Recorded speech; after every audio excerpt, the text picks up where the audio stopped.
Good evening, everyone. Broadcasting live, July 5th.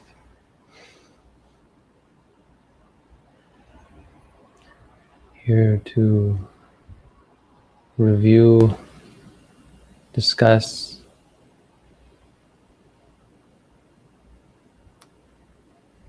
to unravel the Dhamma.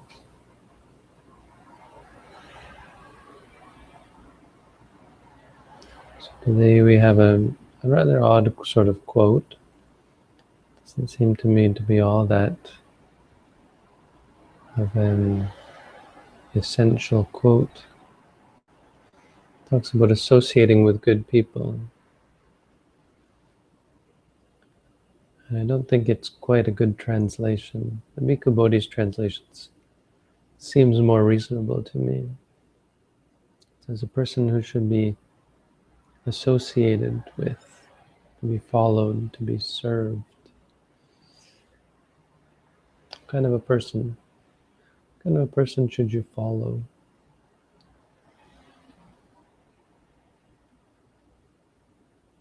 The sutta starts off by talking about those who should be looked upon with disgust and not associated with. So if someone is immoral or of bad character, impure, of suspect behavior, such a person one should not follow. Because even if one doesn't take their example, this is how Bhikkhu Bodhi says it, doesn't take their example, still people will assume the worst.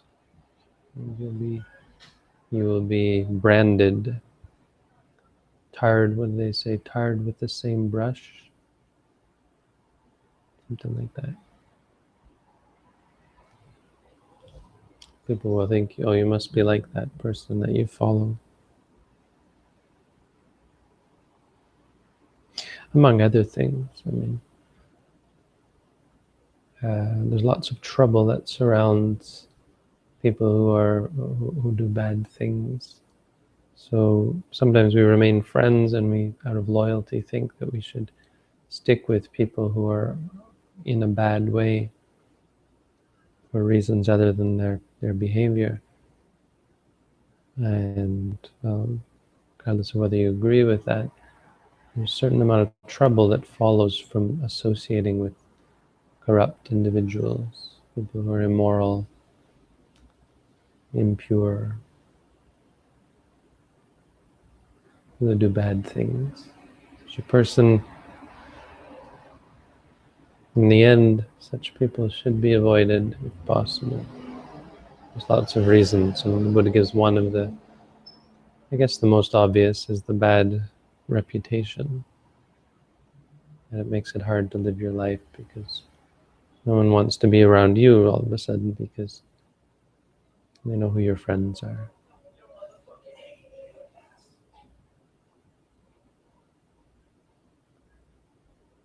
And there's another type of person who should be looked upon with equanimity, but also not associated with. So the first type of person should be looked upon with disgust. Chikuchitabo, to be shunned. And they're not looked upon with disgust. Should be shunned. The second type of person should be seen with equanimity, but also not associated with. This is a person who, though they may not do bad things, say bad things, they still, well, they don't do evil deeds, but they still have evil mind states. So they're prone to anger. If they're slightly criticized, they lose their temper and become irritable, hostile, and stubborn. They display irritation, hatred, and bitterness. Just as a festering sore, if struck by a stick or a shard, will discharge even more matter, so too. Or just as a firebrand will sizzle and crack, just as a pit of feces, if struck by a stick, will become even more foul-smelling. So these sort of people, you best just leave them alone. You don't. They're not identifiably evil in terms of giving you a bad reputation or getting you caught up in evil deeds, or even worse, encouraging you yourself to engage in evil deeds. But there's a certain nastiness for people who get angry and for people who are greedy. These sort of people, you should still try to keep your distance, not because of the explicit evil, but because of the more, not still explicit, but the more inner corruption that's going to, you poke it with a stick, it smells even worse. If you get involved with such people, there's always conflict, there's always trouble. These sort of people are best treated like a pile of crap. It's okay as long as you don't touch it, poke it with a stick, or step in it or something. But then there's such a person who should be associated with, followed, and served. This is what the quote says: if someone is virtuous and of good character, you should hang out with them. This is the sort of person you should stick around with. I think it was this curious, well, it's just a reflection of the other one, but it's still kind of curious that it's not the only reason. But he says, even if you don't follow the example and become a good person yourself, people will give a good reputation. Oh yes, this person has good friends. This person has good companions.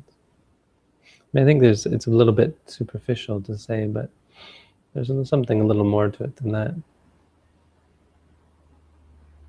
It's a sign of good judgment, but I think more importantly, it's a doorway. You know, even if you don't become a good person by associating with good people, there's always the opportunity. You know, the sort of superficial benefits of having people say good things about you, and even being free from any of the dangers or the troubles that come from associating with corrupt people. But all that's fairly superficial. Obviously, more important is, even if you don't pick up their habits immediately, the opportunity to pick up good habits and the potential to become a better person is, of course, it's greatly improved when you hang out with good people. So you may not be, there's no need to feel inferior or unworthy and so on. You should seek out good people with the thought that I will become a better person myself. Anyway, it's a fairly simple quote. Not much to say about that. But there's so much to say about friendship, you know, about hanging out with good people, being around good people. Especially when you're doing something so personal as meditation, so much to do with the individual. It's important you associate with good individuals who are a good example, people who we'd like to become more similar to, people who are engaged in activities that we're attempting to cultivate ourselves. So when you see other people meditating, it's more likely that you're going to meditate yourself. More importantly, the good qualities of such a person are more likely to rub off and provide a good example, sort of a road sign, something to look for when you're on the path to start becoming more like these people. As you see the goodness in them, there's a great benefit for being around good people. It's great to come to a meditation center. We've got lots of people coming this year. It's great. We've got people signing up for courses all the way through October so far. It's really, really great to see such interest. So we're still looking for a steward. If there's anybody out there who would like to come and stay for a longer period. I've had some people, there's one person from Israel who mentioned staying long term, so maybe that'll work out, I don't know. I'm coming in September, I think. But if anyone would like to talk about that and would be interested in helping out around here for months or some longer period of time, that'd be great. Lots of stuff going on. So any questions? Does meditating during an activity count as a formal practice? Would it be all right to log it as time spent in meditation?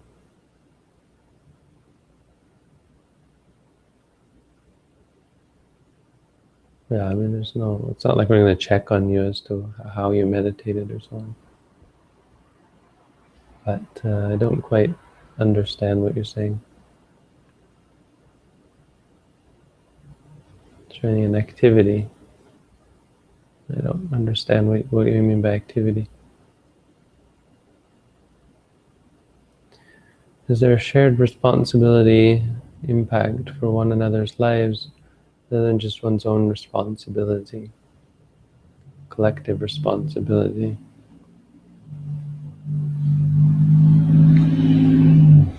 Not really, but there's a sense of rightness. If you don't help other people when given the opportunity, there's a sense of tension involved, and to some extent, in order to stay at peace, you have to do some things to benefit others. If you are cold and ignore the benefit to others, it can be a hindrance to your practice.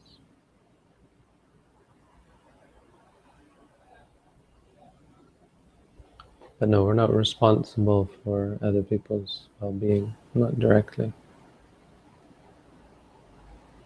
We just have certain duties that, as individuals, it's proper to perform. Or, it's a part of what's right, and the right action for the individual often involves helping others.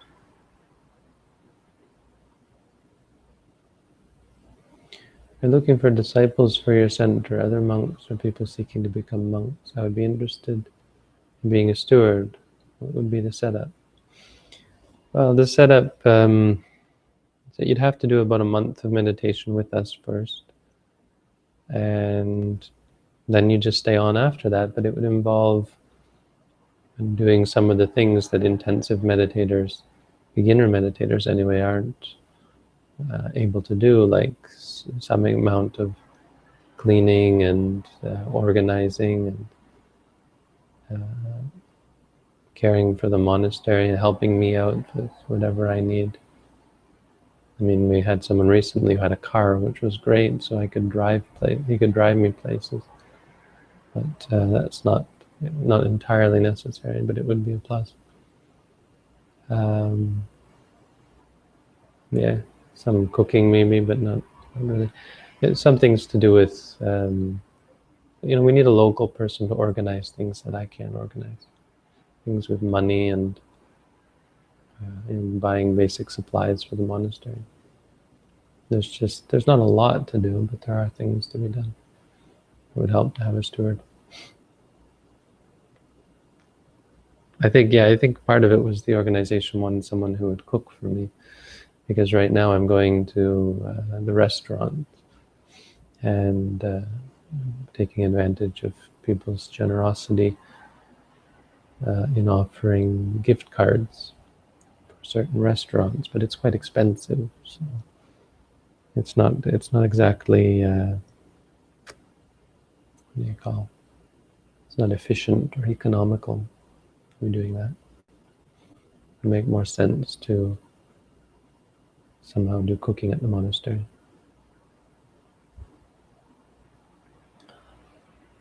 But As far as becoming a monk, I'm shying away from that, but a long-term meditator, the option is certainly open, but we're not really advertising it because it's too easy to miss the point. Ordaining should be a part of your meditation practice.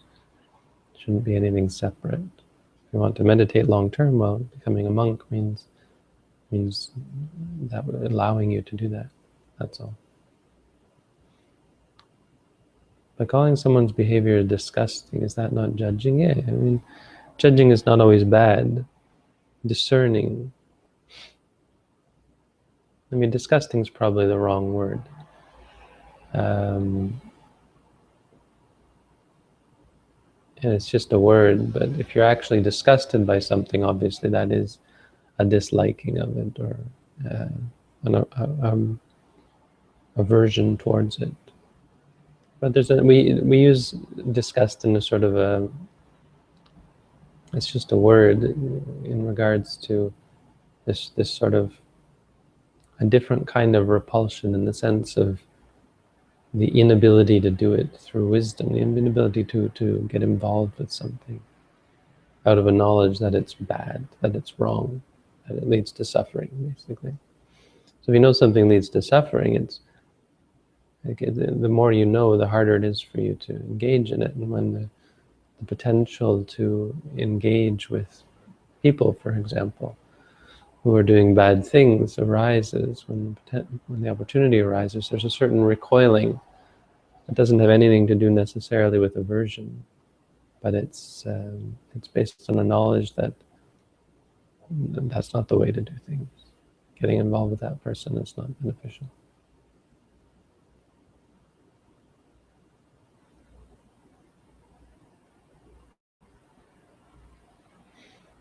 When I clean a bathroom, I do it as mindfully as possible. Right. No, that's not quite what we're looking for. We're looking for, I mean, that's great. That's awesome if you're able to do it. But we're really looking for formal meditation practice. That's what's meant here. We do actually do formal walking and sitting.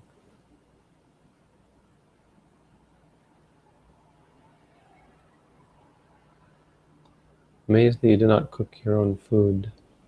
I meditate while preparing food as part of my practice. Monks aren't allowed to keep food. It's part of a practice of renunciation as a lifestyle. We don't keep foods, cook food. We can't eat anything unless it's given to us. Yeah, I mean, preparing your own food has its own problems because of the ability to choose the sort of the mental activity involved with choosing your own food and thinking about what food you're going to eat, and so to some extent obsessing over the health and so on of it. There's something great about just having to eat whatever is being offered, and moreover, sort of the scraps that you get by going through the village. That's the greatest. So that's sort of the model is for monks to go walking through the village for scraps of alms, whatever people are willing to give as charity. Because in India it was a big thing to give food to recluses, to religious people. So they would get enough to survive, and that was it. You avoid a lot of the trouble of having to cook food and the potential distraction involved in storing and cooking and having a kitchen in the first place. So monks aren't allowed to. Being a monk it's on a different level. Of course, for meditators, cooking your own food is fine. There's just a sense that it's an unwarranted distraction. If you're able to be free from that, you can focus more on deep meditation. It's too easy to get distracted. Sure, you can be mindful cooking. It's great. But during a meditation course, much better not to have to cook. It's too much of a distraction, especially for a beginner meditator.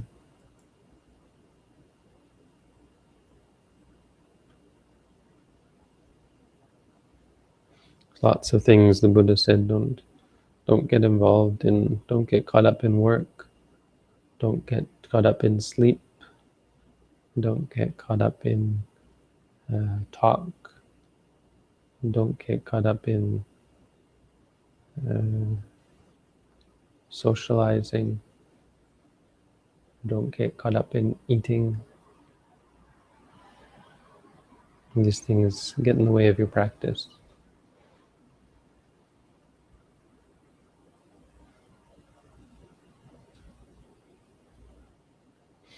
All right. So unfortunately, I don't think our quote was all that pithy tonight.